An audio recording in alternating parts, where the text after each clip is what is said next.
Hi, third graders. Today we're going to read the next chapter of Trumpet of the Swan, Chapter 7, School Days.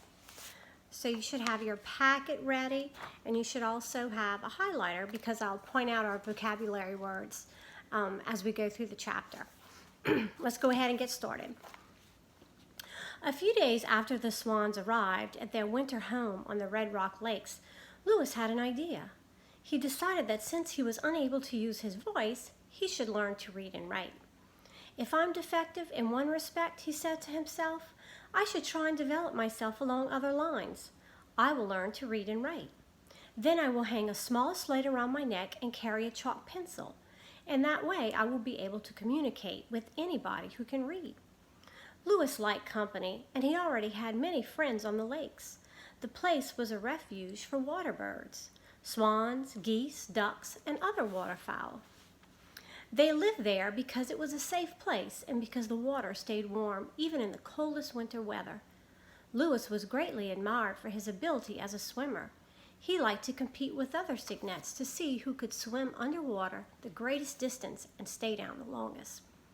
When Lewis had fully made up his mind about learning to read and write, he decided to visit Sam Beaver and get help from him. Perhaps, thought Lewis, Sam will let me go to school with him, and the teacher will show me how to write. The idea excited him. He wondered whether a young swan would be accepted in a classroom of children. He wondered whether it was hard to learn to read. Most of all, he wondered whether he could find Sam. Montana is a big state, and he wasn't even sure Sam lived in Montana, but he hoped he did. Next morning, when his parents were not looking, Lewis took off into the air. He flew northeast. When he came to the Yellowstone River, he followed it to the sweet grass country. When he saw a town beneath him, he landed next to the schoolhouse and waited for the boys and girls to be let out. Lewis looked at every boy, hoping to see Sam, but Sam wasn't there. Wrong town, wrong school, thought Lewis. I'll try again. He flew off, found another town, and located the school. But all the boys and girls had gone home for the day. I'll just have a look around anyway, thought Lewis. He didn't dare walk down the main street for fear somebody would shoot him. Instead, he took to the air and circled around, flying low and looking carefully at every boy in sight. After about 10 minutes, he saw a ranch house where a boy was splitting wood near the kitchen door. The boy had black hair. Lewis glided down. I'm lucky, he thought. It's Sam. When Sam saw the swan, he laid down his axe and stood perfectly still. Lewis walked up timidly, then reached down and untied Sam's shoelace. Hello, said Sam in a friendly voice. Lewis tried to say, "Cahow," but not a sound came from his throat. I know you, said Sam. You're the one that never said anything and used to pull my shoelaces. Lewis nodded. I'm glad to see you, said Sam. What can I do for you? Lewis just stared straight ahead. Are you hungry? Asked Sam. Lewis shook his head. Thirsty? Lewis shook his head. Do you want to stay overnight with us here at the ranch? Asked Sam. Lewis nodded his head and jumped up and down. Okay, said Sam. We have plenty of room. It's just a question of getting my father's permission. Sam picked up his axe, laid a stick of wood on the chopping block, and split the stick neatly down the middle. He looked at Lewis. There's something wrong with your voice, isn't there? He asked. Lewis nodded, pumping his neck up and down hard. He knew Sam was his friend, although he didn't know that Sam had once saved his mother's life. In a few minutes, Mr. Beaver rode into the yard on a cow pony. He got off and tied his pony to a rail. What have you got there? He asked Sam. It's a young trumpeter swan, said Sam. He's only a few months old. Will you let me keep him a while? Well, said Mr. Beaver, I think it's against the law to hold one of these wild birds in captivity. That's one of your vocabulary words, captivity. But I'll phone the game warden and see what he says. If he says yes, you can keep him. Tell the warden the swan has something the matter with him, called Sam as his father started toward the house. What's wrong with him? Asked his father. He has a speech problem, replied Sam. Something's wrong with his throat. What are you talking about? Who ever heard of a swan with a speech problem? Well, said Sam, this is a trumpeter swan that can't trumpet. He's defective. He can't make a sound. Mr. Beaver looked at his son as though he didn't know whether to believe him or not, but he went into the house. In a few minutes he came back. The warden says you can keep the young swan here for a while if you can help him, but sooner or later the bird will have to go back to the Red Rock Lakes where he belongs. The warden said he wouldn't let just anybody have a young swan, but he'd let you have one because you understand about birds, and he trusts you. That's quite a compliment, son. Mr. Beaver looked pleased. Sam looked happy. Louis was greatly relieved. After a while, everyone went into supper in the kitchen to the ranch house. Mrs. Beaver allowed Sam to stand beside Sam's chair. They fed him some corn and some oats, which tasted good. When Sam was ready for bed, he wanted Louis to sleep in his room with him, but Mrs. Beaver said no. He'll mess up the room. He's no canary. He's enormous. Put the bird out in the barn. He can sleep in one of the empty stalls. The horses won't mind. The next morning, Sam took Louis to school with him. Sam rode his pony, and Louis flew along. At the schoolhouse, the other children were amazed to see this great bird with his long neck, bright eyes, and big feet. Sam introduced him to the teacher of the first grade, Mrs. Hammerbotham, who was short and fat. Sam explained that Louis wanted to read and write because he was unable to make any sound with his throat. Mrs. Hammerbotham stared at Louis. Then she shook her head. No bird, she said. I've got enough trouble. Sam looked disappointed. Please, Mrs. Hammerbotham, he said, please let him stand in your class and learn to read and write. Why does a bird need to read and write? Replied the teacher. Only people need to communicate with one another. That's not quite true, Mrs. Hammerbotham, said Sam, if you'll excuse me for saying so. I have watched birds and mammals a great deal. All birds and animals talk to one another. They really have to in order to get along. Mothers have to talk to their young. Males have to talk to females, particularly in the spring of the year when they are in love. In love? Said Mrs. Hammerbotham, who seemed to perk up at the suggestion. What do you know about love? Sam blushed. What kind of a bird is he? She asked. He's a young trumpeter swan, said Sam. Right now he's sort of a dirty gray color, but in another year he'll be the most beautiful thing you ever saw. Pure white with black bill and black feet. He was hatched last spring in Canada and now lives in the Red Rock Lakes. But he can't say "Go" the way the other swans can, and this puts him at a terrible disadvantage. Why? Asked the teacher. Because it does, said Sam. If you wanted to say "Go" and couldn't make a single solitary sound, wouldn't you feel worried? That's another vocabulary word in that sentence, solitary. I don't want to say "Go," replied the teacher. I don't even know what it means. Anyway, this is all just foolishness, Sam.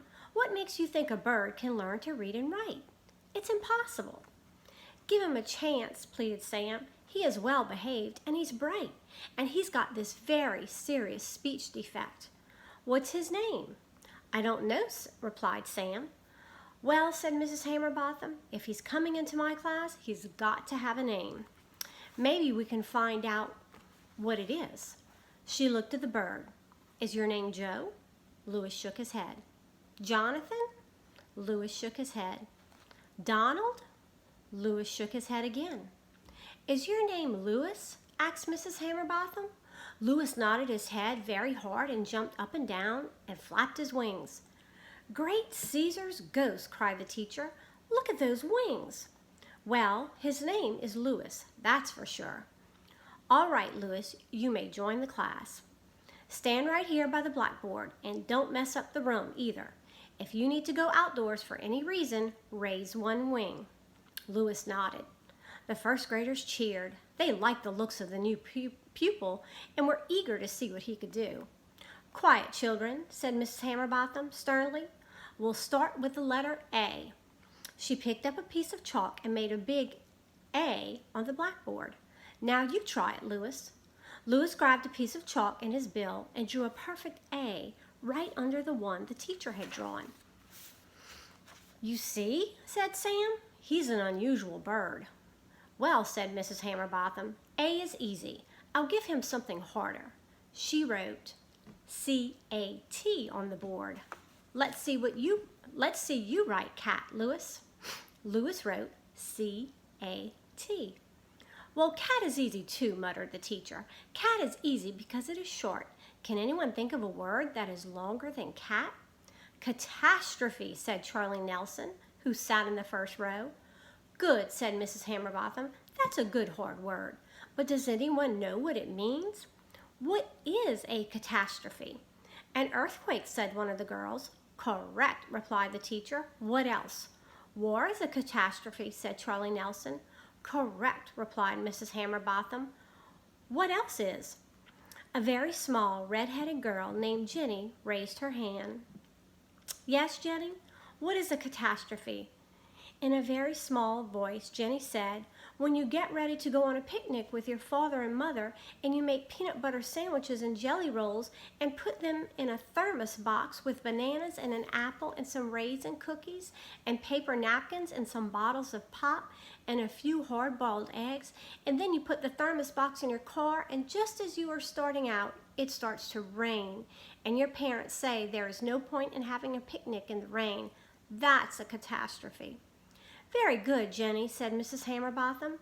"It isn't as bad as an earthquake, and it isn't as bad as war, but when a picnic gets called on account of rain, it is a catastrophe for a child, I guess. Anyway, catastrophe is a good word. No bird can write that word, I'll bet. If I can teach a bird to write catastrophe, it'll be big news all over the sweet grass country. I'll get my picture in Life magazine. I'll be famous." Thinking of all these things, she stepped to the blackboard and wrote C-A-T-A-S-T-R-O-P-H-E. "Okay, Louis, let's see you write that." Louis picked up a fresh piece of chalk in his bill. He was scared. He took a good look at the word. A long word, he thought. It's really no harder than a short word. I'll just copy one letter at a time, and pretty soon it will be finished. Besides, my life is a catastrophe. It's a catastrophe to be without a voice. Then he began writing C-A-T-A-S-T-R-O-P-H-E, he wrote, making each letter very neatly. When he got to the last letter, the pupils clapped and stamped their feet and banged on their desk, and one boy quickly made a paper airplane and zoomed it into the air. Mrs. Hammerbotham rapped for order. "Very good, Louis," she said. "Sam, it's time you went to your own classroom. You shouldn't be in my room. Go and join the 5th grade. I'll take care of your friend the Swan."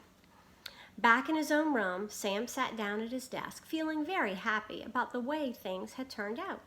The 5th graders were having a lesson in arithmetic, and their teacher, Miss Annie Snug, greeted Sam with a question. Miss Snug was young and pretty. "Sam, if a man can walk 3 miles in 1 hour, how many miles can he walk in 4 hours?" "It would depend on how tired he got after the first hour," replied Sam. The other pupils roared. Miss Snug rapped for order. "Sam is quite right," she said. "I never looked at the problem that way before. I always supposed that man could walk 12 miles in 4 hours. But Sam may be right. That man may not feel so spunky after the first hour. He may drag his feet. He may slow up." Albert Bigelow raised his hand. "My father knew a man who tried to walk 12 miles, and he died of heart failure," said Albert. "Goodness," said the teacher. "I suppose that could happen too." "Anything can happen in 4 hours," said Sam. "A man might develop a blister on his heel, or he might find some berries growing along the road and stop to pick them. That would slow him up even if he wasn't tired or didn't have a blister." "It would indeed," agreed the teacher. "Well, children, I think we have all learned a great deal about arithmetic this morning, thanks to Sam Beaver. And now, here is a problem for one of the girls in the room. If you are feeding a baby from a bottle and you give the baby 8 ounces of milk in 1 feeding, how many ounces of milk would the baby drink in 2 feedings? Linda Staples raised her hand. "About 15 ounces, she said. "Why is that?" asked Miss Snug. "Why wouldn't the baby drink 16 ounces?" "Because he spills a little each time," said Linda. "It runs out of the corners of his mouth and gets on his mother's apron." By this time the class was howling so loudly the arithmetic lesson had to be abandoned, but everyone had learned how careful you have to be when dealing with figures. And that's the end of chapter 7. Hope you enjoyed this chapter, third graders. See you next time.